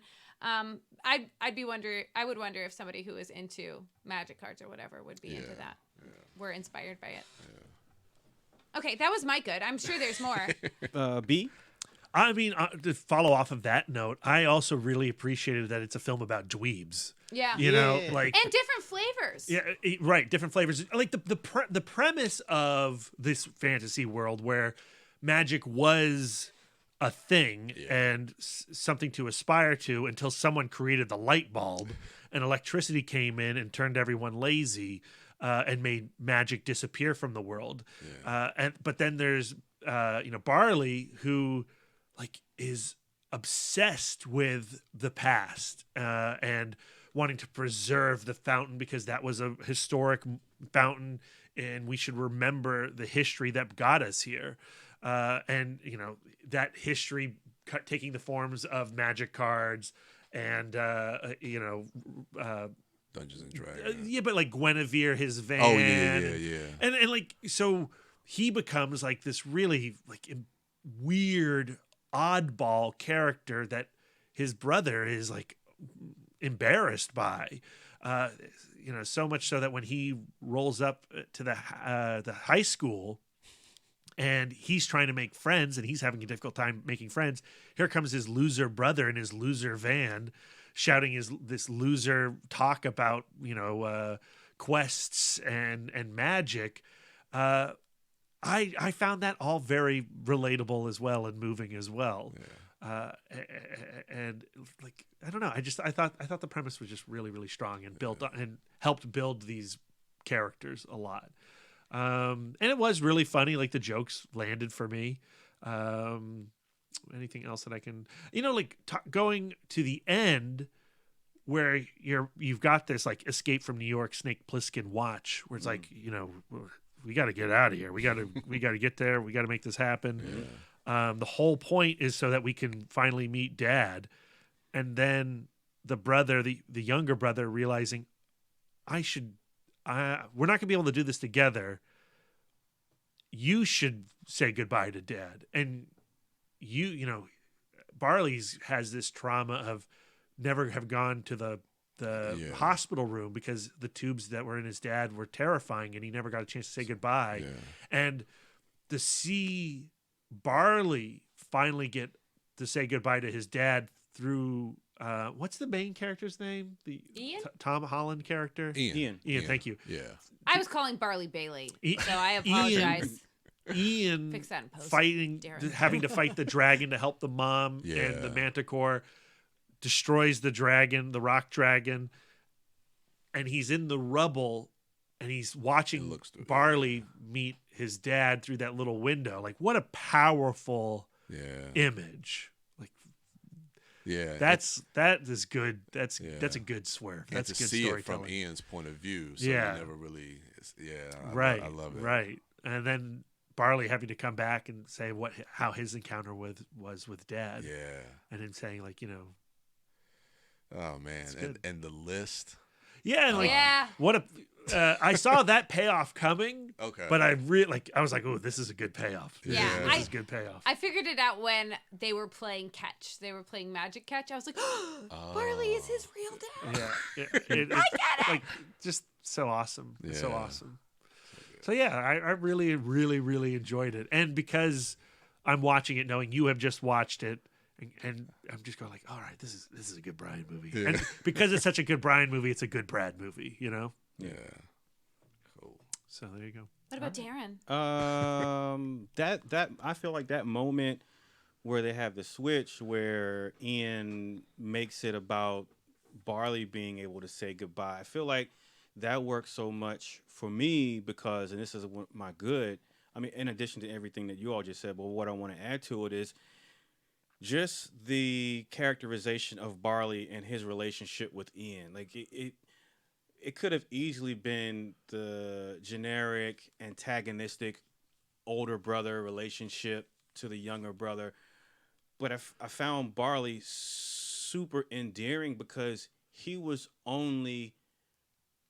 always supportive and pushing of the brother, right? Like he never was the type that, hey, get out of my room, or you dweeb, or like never talked down to him. Like he always saw good and saw potential and just championed and just wanted the best for his brother. The tension is that, right? It's like this suffocating, like, I get it, leave me alone. Yeah. And you're a weirdo. And so I just love because in movies and because in cinema, the normal cinematic language for that type of character is the older antagonistic brother, right? And so to see a brother who is smothering with love and affection, I just found that endearing. And then, you know, kudos to Chris Pratt for, I didn't see Star-Lord. I didn't see Chris Pratt. I was able to see Barley and his relationship with Ian. And, you know, shout out to Tom Holland too. But, you know, for Chris Pratt to be able to inject that heart and that believability and that sentimentality into Barley, I found it worked so much so that when that switch happened at the end, that payoff, and it just made sense. I'm going to pay you back for everything that you've done, because I realized just how much you've been doing for me as an older brother. I realize now that you've only wanted the best for me. You've always just done and just pushed for me to be better. Merge, you can do it now. Like just being so supportive, and I know that you can do it. I love you. If you can't do it, I'm here, right here. I got you. It's going to be okay. Let's do this. You can do it. And so because I realize that you've always been here for me, it's time for me to do something for you. And so when that happens at the end, that he does that switch and makes it about Barley saying goodbye, I was like, oh shit, I didn't see that coming. And so, I just found, I don't know. Like I really, really was caught off guard by the characterization of Barley and the big older brother. Because when I was watching the trailer, I didn't get too much of an inclination of how Barley would be, but I had just assumed he was going to be the overbearing and asshole like big brother. And I was really surprised that he just was continuously loving towards Ian. And I really like that. And it starts off with him like, well, you got to go through this ceremony. You're a man now, you're 16. I got a ceremony. It's an important ceremony. You got to get out. He's praising and worshiping his little brother. Yeah. Like, and I just, and you know, me being so someone who's coming from such a positive place these last couple years, and just wanting positivity and stuff like that, just to see a character imbue that and give that to his brother and be an example of that, because at the end of the day, that's what it is. Like, you know, it's not necessarily implicit in the movie, but that's what happens. Like, you know, as a sibling, like you know, Brian, and like me being an older brother, I have seen that your siblings look up to you. They take on the behaviors of what they see you do and how you treat people. And if you do well and they think you're cool. They want to be like you. So if they see you being nurturing and loving, then they're going to do that and give that and pass that on to other people. So that was my takeaway from my own personal experience. And also, you know, like what Brian was saying about, you know, my mother not being there and me not necessarily having a memory of her and hearing stories from other people. You know, when my aunts and uncles would be like, when I'm sitting down to eat soup and, man, you better blow that. It's piping hot. You know, your mother used to do that. She would just, right off the stove, she would just drink it, wouldn't even blow it. And I'm like, really? Yeah, like she could just drink boiling hot water. Like your mother was crazy. And so, like, just finding out these little bits and pieces about someone you didn't know, forming this person that in your mind hasn't fully formed because you have no memory of her. And you take whatever little nugget you can get because it just adds on to the shape that you have in your mind and in your heart. Like a puzzle. Yeah. And so to continuously have someone add to it, you know, and those little pieces get added to it, like, at times you just don't even expect it. Like someone just will mention something. Yeah, your mother used to, man, Darren, your hair is long. How do you keep up with it? And oh yeah, I brush it. Yeah, your mother used to brush her hair like she would take a handful and brush each strand like 100 times. You know, just hearing like little things, and so and it never stops. You still learn stuff. Still learn stuff, right? Yeah. Right. So that I appreciated about the movie too. Yeah. All right. The bad. Not much bad. I guess I would say maybe some of the world building stuff that they did with some of the characters didn't really hit me. And again, maybe a rewatch will change that. Like some of the stuff with the fairies, like the little with the motorcycles. I mean, I get it as a sight gag. Like, okay, they're tiny and these high pitched voices, but they're like badasses. And okay, the sight gag of that, it just didn't really work as well. I mean, it did kind of lead to a pretty cool action sequence on the expressway, but overall, I was just like, okay, those characters just didn't really do much for me. Also with, I think his name was Colt Bronco. Yeah, Colt Bronco. Yeah, Man. Yeah, just like that whole thing where he's like a centaur, yeah, and he's born to run, but he's always in this vehicle driving, and of course, there's a nice little payoff at the end. Where he lets out his Fabio go in that? Well, in the end, like, you kind of see like the seat is gone, like, so his ass comes out with the back seat. It was very confusing. Yeah. I thought that too. So it's just the way they kind of try, or the way they try to modernize this kind of fantasy world. I think a lot of it works, but a lot of it almost feels more just to kind of serve a sight gag to a degree. But that's kind of nitpicky. Some of them were better than others. Yeah. I think maybe some of the pacing, maybe in the middle, felt it was a bit of a lull, but outside of that, it just really didn't bother me too much. I did have a bad I was thinking of. It just slipped my mind. Nope, don't have bad now. Nope, no. I literally when Darren tossed it to me, I was thinking about it, and I should have mentioned that first. Fuck. If it can come back. Yeah, it'll probably come back to me. You just interrupt us if it pops in. Okay. Yeah. Maybe Lisa will spark your imagination. Yeah, maybe. I'm not gonna, because like my bad was also some of the world building stuff. Because like a lot of fantasy stuff out there is the modernized version of like we just saw it with that Will Smith movie that was just on Netflix. Gemini Man. Oh, Bright. Yeah. Oh. And I like Bright. But like to me, like you say, like you didn't like the Pixies. Yeah. Like I think that was kind of an obvious choice. Yeah. To have the Pixies then be tough, and I felt like, I think there's a lot of obvious. I thought the dopey cop boyfriend like that. I felt like that was like the obvious choice. Yeah. So like when I saw when I got introduced to the setting of the film, I thought that the alicorn, the like kind of feral rabbit alicorn, like, yeah, I was like, it was funny, but I found the the setting to be kind of generic and kind of obvious. When they found those unicorns in that cave. Oh yeah, that scared the shit out of Sia. Terrified me. It was hilarious to me because it scared the shit out of Sia. It scared. I was made me laugh so shocked. Really? I was. I was like, yeah. To me, like I found the setting to be well done, but I didn't find the setting to be inventive. Yeah. I agree with that. Yeah. What about you, B? I think the design sucks. Oh, jeez. I hate the design. Like the character design. Oh, wow. I do not like it. It just does not work for me at all. Yeah. Especially the two main characters. I find them so generically dumb. Yeah. Like Pixar has its house style. And they have movies that have variation to it.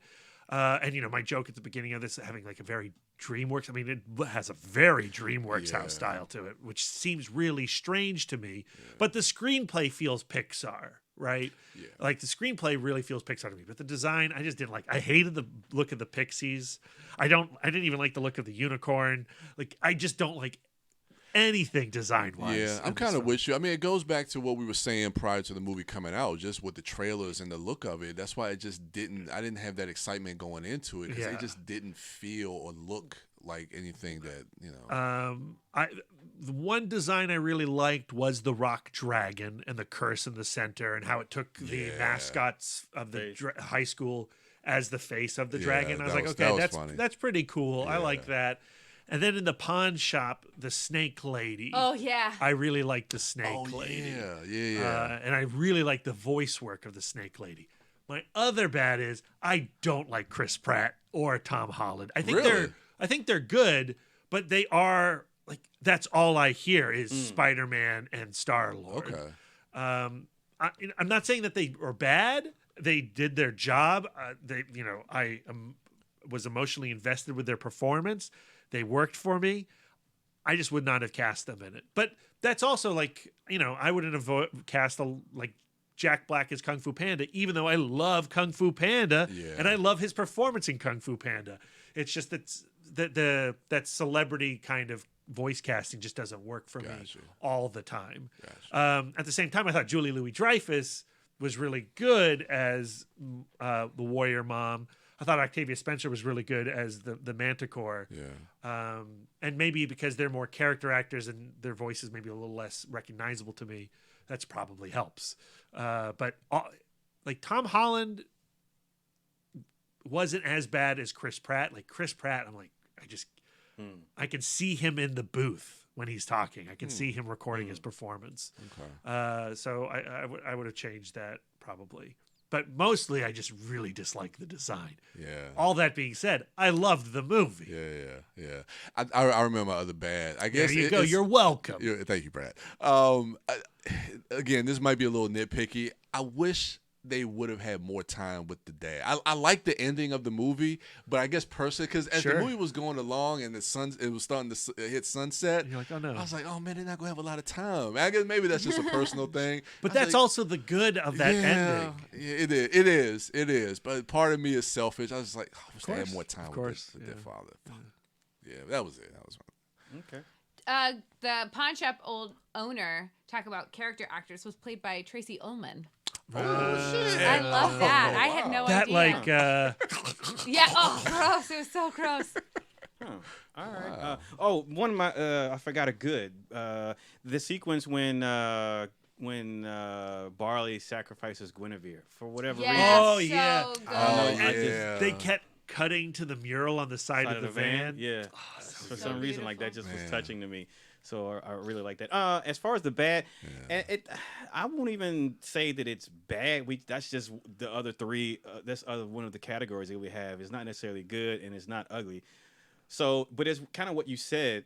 Is the design, and not that I found the design bad. It's just that generic. It doesn't feel like visually. It doesn't look like or feel like a Pixar movie. Like you said, the screenplay, yes, the character beats and all that stuff, yes, Pixar.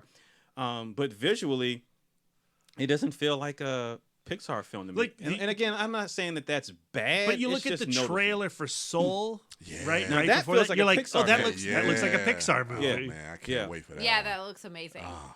And so had like, you know, had I saw Onward, the trailer, like, come in the middle of it and didn't see from new Disney Pixar, like, I wouldn't know what studio that was from. Yeah, and like to me, it's not that the bad for me is not that it doesn't look like a Pixar movie. Like, you know, I wish more movies had a variation in style, right? I wish Pixar had more variation in its style. Yeah.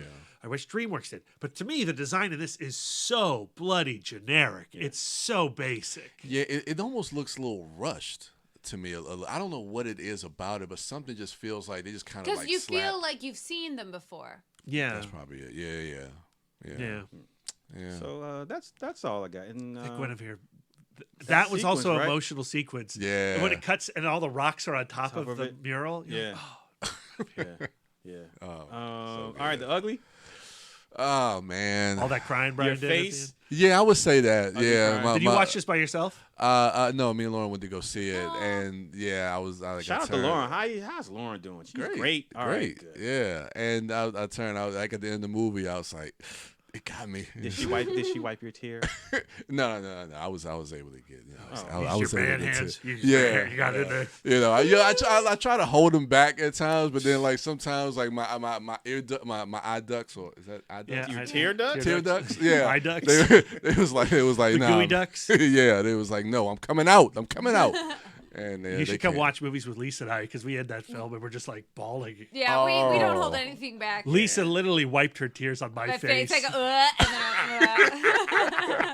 feel my sorrow. Oh man, yeah, but it was getting me throughout though. But like that Yeah, ending was just, oh man, with the music and I had, you know, when you really get upset and your throat, there's like a pain in your back of your throat. You got the clench. Yeah, it was like, that was the kind of crying I was doing. oh man, Felt yeah. great. I love it when a movie does that. Pixar knows how to get you, man. But you know, like not every time, you know, because like even Yeah. Inside Out, if you go back to that review cast, I did not emotionally connect with Inside Out the way that I did for this. I loved Inside Out. But like Coco destroyed me. Yeah, well, see, that's the thing. Like the recent, like Inside Out, Coco, and this, and Toy Story 4, like got me like at the end. But there's certain movies that they're really endearing, like Ratatouille. Like Ratatouille, I found a really, really endearing, lovely movie. But it's not there to destroy you. Yeah, it's not there to destroy me emotionally. But you know, but Cars, you know, same way. But I still haven't seen those. They could just drive into the ocean. I don't care about that. Jesus. All right. But Lisa, the ugly. My ugly, you guys stole my thing. My ugly was my ugly cry at the end of the movie. yeah. I like the fact. I love the fact that it was ultimately a movie about sibling love. Yeah. You're a sucker for that. I am because I'm a third. I don't I'm a understand third of it. four. Who wants And brothers and sisters? like- That's dumb. Jesus. I think that especially when it comes between like the love of an older sibling, where there is like there's an isolating age gap between them. You know, the older brother is like maybe 4-5 years older than him. My sister is 4 years older than me, and I think that the oldest sibling does have to take the most knocks, because even if you're lucky enough to have your parents, I'm so lucky I have both of my parents, but like the oldest child gets the parents at their least experienced and shittiest, you know? I didn't think about that. Yeah. Like my older siblings, like my sister loves to rub it in like our faces, like how much more permissive our parents were as each child came along, where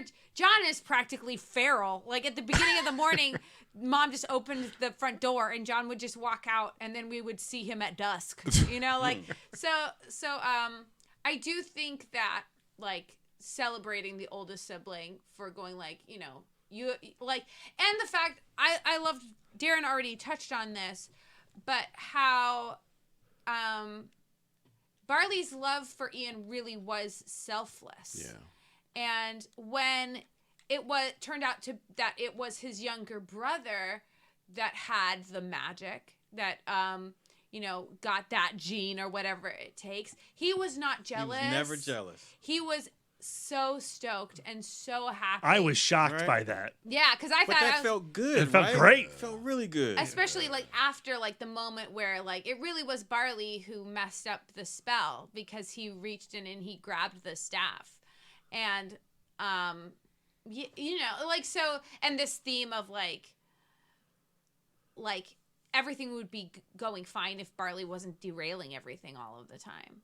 But, you know, we see at the end of the film, no, he was bold. He had taken the lessons that his father had taught him, and he was passing them on to the younger sibling. Mm-hmm. And he was doing it with zero expectation of anything in return. Mm-hmm. And I think that was just a really beautiful. And their dad was a magic dweeb too. Yeah. Whimsical. Yeah. And the idea that Ian had to trust Barley when it comes to like going down that path, you know, because Ian wanted to always play it safe, and Barley was like, "Look, just trust me." Right. And he finally, towards the end, allowed himself to trust his older brother. And when he realized that, oh, maybe I was the one who derailed our mission, like that was so powerful. Yeah. I also like the message of like rediscovering your magic and rediscovering your spark. Yes.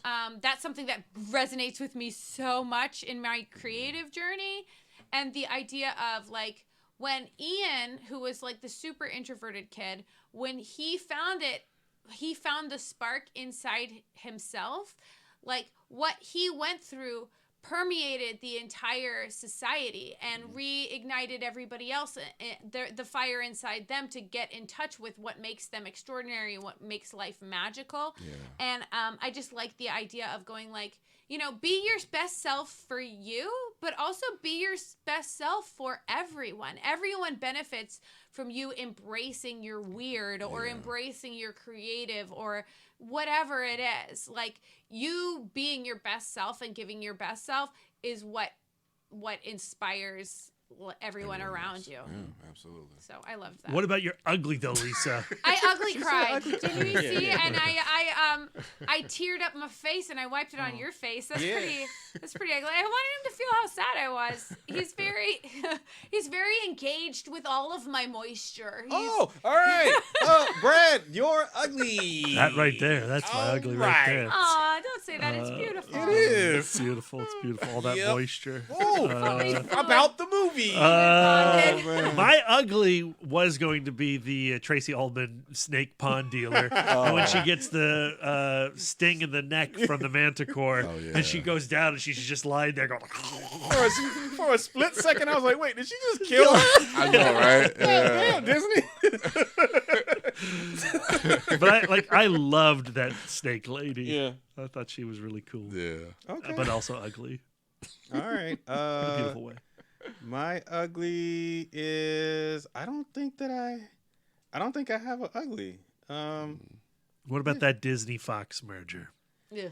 Man, look, man, I love that short film. It's good. It was good. I love the little jingle with the Grace Films at the end and seeing Mickey in the audience. You're just like, oh yes, I just want every film to be a Disney film. But I miss like seeing something completely new and inventive, like Piper. As a short, yeah, Paper Man or what? Yeah. I mean, but I think they did that just to kind of piss me off.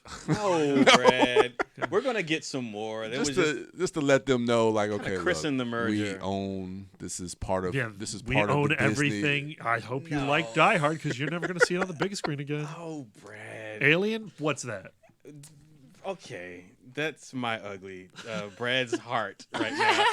It's broken. Brad's broken heart. That's my ugly from Onward. Brad's broken you wanted heart. to screen White Man Can't Jump for Still Awesome? Well, too fucking bad. I wish you on that one. Dad, that's pretty ugly. Don't encourage him. All right, ladies and gentlemen, hit us up on social media at ITMODcast and let us know what you thought of Pixar/Disney's Onward. If you haven't seen it, and if you can't tell by now, you should definitely go check it out. It is worthwhile. I took Sia to see it, and she enjoyed it. That was half of my enjoyment of the film, is watching her enjoy that movie. And the part with the unicorn things in the cave, that scared the shit out of her.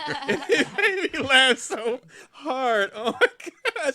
But anyway, I know we're going long on this. But you know, like my rankings, like where would you put Onward in like the Pixar realm. How many Pixar movies? There's have a so lot. many? There's a lot. There's a lot, but I mean, I know at the bottom are the Cars films. Yeah. Jeez. yeah. We all know that. Bottom of the ocean. But you know, I mean, even with the way that we talk about the MCU, like even like Pixar's worst is not like the worst in context of like other say animated Cars movies. I don't know. But I was about to say that. I don't know. Those Cars Well, movies. I haven't Cars. seen. I've just Neither seen the have first. I've only seen the first. Y'all haven't even seen the motherfucker. I have not. But I've seen some of Planes. No, well, that's not Pixar. No, though. A lot of people, I would think this is middle of the road, like upper middle, but for me personally, because of how I connected with it, it's probably up there, probably in my top 5, definitely my top 10 of Pixar. What's your favorite? Do you have a favorite? Yeah, I would say Inside Out or Incredibles. First Incredibles or Inside Out. Yeah, that's probably my favorite. Those are probably my 2 tops. Lisa? I just pulled up on Wikipedia real quick the list. I didn't realize that Brave was a Pixar. I thought that was fully At the bottom. I've never seen Brave. Oh, it's right above Cars. Yeah, Brave I was is thinking the same weird. thing. Brave is real weird to me. Like good weird But- or bad weird? I can't tell. By Like it more than Like- Incredibles 2. Oh, Yeah. man. See, I can't. Damn, man. But I mean, it's way better than Finding Dory. Even though I haven't like seen Finding Onward? Dory. Onward's way better than Finding Dory. Yeah, I haven't seen that. I'm with fine. Brian. I feel like it like for me, I don't have the personal connection. I would say it's like upper middle. Yeah. What's Better your number than A one? Bug's Life. What's your favorite? I would also say Inside Out. I think Inside Out is my favorite. Onward's better than Inside Out. Damn. Upper middle. got hot- I'm going upper middle. You got hot takes, man. What's your I favorite? do. Up's my favorite. Up and the Incredibles are Up. my favorite. Oh, okay. Yeah. okay. Okay. So yeah, upper middle. Darren, where do you place it? I would say middle, maybe lower. Lower middle. What's your Yeah. favorite? Akira. Okay. Oh, Incredibles. Incredibles. Okay. Yeah. All right. Okay. All right. I haven't seen The Good Dinosaur. Good Yeah, Dinosaur's I great. Oh my gosh, I haven't love seen a bunch of I these. love the Good Dinosaur. That I made haven't me seen. cry. I haven't seen Yeah. a good dinosaur. You- I need to think watch Good that. Dinosaur and Onward are kind of like at the top of the upper middle. Yeah. I think because it's been Good Dinosaur compared. a little bit, like, I think I do too. substantially more than I think I do. Yeah, design wise, a lot of people have been comparing this to Good Dinosaur because I think Good Dinosaur's design is better, and Yeah. especially how the Good Dinosaur stands out amongst the rest of the world. Okay. I love the design work of Good Dinosaur. Actually, Good Dinosaur has a bad rap. Not Brave though. Brave is fine. Oh wow! All right, you can follow the podcast and let us know what you thought of Onward at ITMODcast on Twitter, Instagram, Facebook. Not Letterboxd and Untapped. That's from Dork. Brian, what are you looking forward to this week besides Bloodshot? Because you can't wait to get more Vin Diesel and family. So Family. you're gonna take it where you can get it. Yeah, I'll take the family. Yeah, Bloodshot. I'm curious about to see how they're going to do this Valiant universe if they're trying to do a universe. They are, yeah. We'll see. But The Hunt is intriguing me just because of all the controversy with that movie being kind of pulled and postponed and everything. So I don't know. I know Damon Lindelof. He wrote and produced it. So What's our review cast next week? Is it The Hunt or is it Bloodshot? I think it should be Outsider, and we should just make Brian watch the whole thing in a week. Yes. That would be Pointless. Because guess what? He ain't gonna watch it.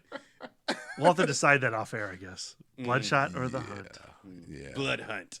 Ooh, Blood Hunt. I like that. That sounds like a Uwe Boll movie. Wow. it does. All right. You can follow that guy at the Turtle Dork on Twitter, at the Turtle Dork 1 on Instagram, and at Brian William Young on Facebook. Wife Dork, what are you looking forward to this week? Did you see the trailer for that movie, The 7 Steps to Something Enlightenment, or Maria Bamford's in it? Like a whole bunch of Taika Waititi's in it. What is this? Where did you see that trailer? I think I saw the something on internet. YouTube about it. Yeah, So yeah. there's this couple who move into this new apartment. The apartment rent is insanely cheap for some reason. Turns out the reason why it's so cheap is because periodically these random people break into the apartment to go into their bathroom to commit suicide in the bathtub because they are members of this cult led by Taika Waititi. And then like it gets crazier from there. This, and it has has Maria Bamford in it? Yes. Clear the docket. I am very excited. That is what I'm looking forward to. I was going to say watching the last episode of The Outsider tonight. Yes, tonight. Super excited. Watching the last episode of McMillions. I'm looking forward to Super excited. And on Tuesday, Mark Maron has a new Netflix special I'm very excited about. I didn't talk about on my Week in Dork, Fortune Feimster's latest stand-up special. Sweet and salty. I really enjoyed it. So, yeah. All right. Stand up. She can be found at Sidewalk Siren and at Baked Dork on Twitter and Instagram. She's also at Sidewalk Siren on Letterboxd. I'm being better about it. I haven't. What that about being Onward? said, I haven't. What about my Onward, rating Lisa? of I haven't done it yet. Never mind. Even Darren rated Onward on Letterboxd, Lisa. Sorry, I wasn't trying to throw you under the bus by rating you, Lisa. I thought you were gonna do it. I am better though. You are. I'm doing better. You do better. Mouth Dork. I am looking forward to Bloodshot. I can't say that I love the trailer. You looking forward to our date on Tuesday? I am looking forward to our date on Tuesday. You guys are getting to date Brad more than I do.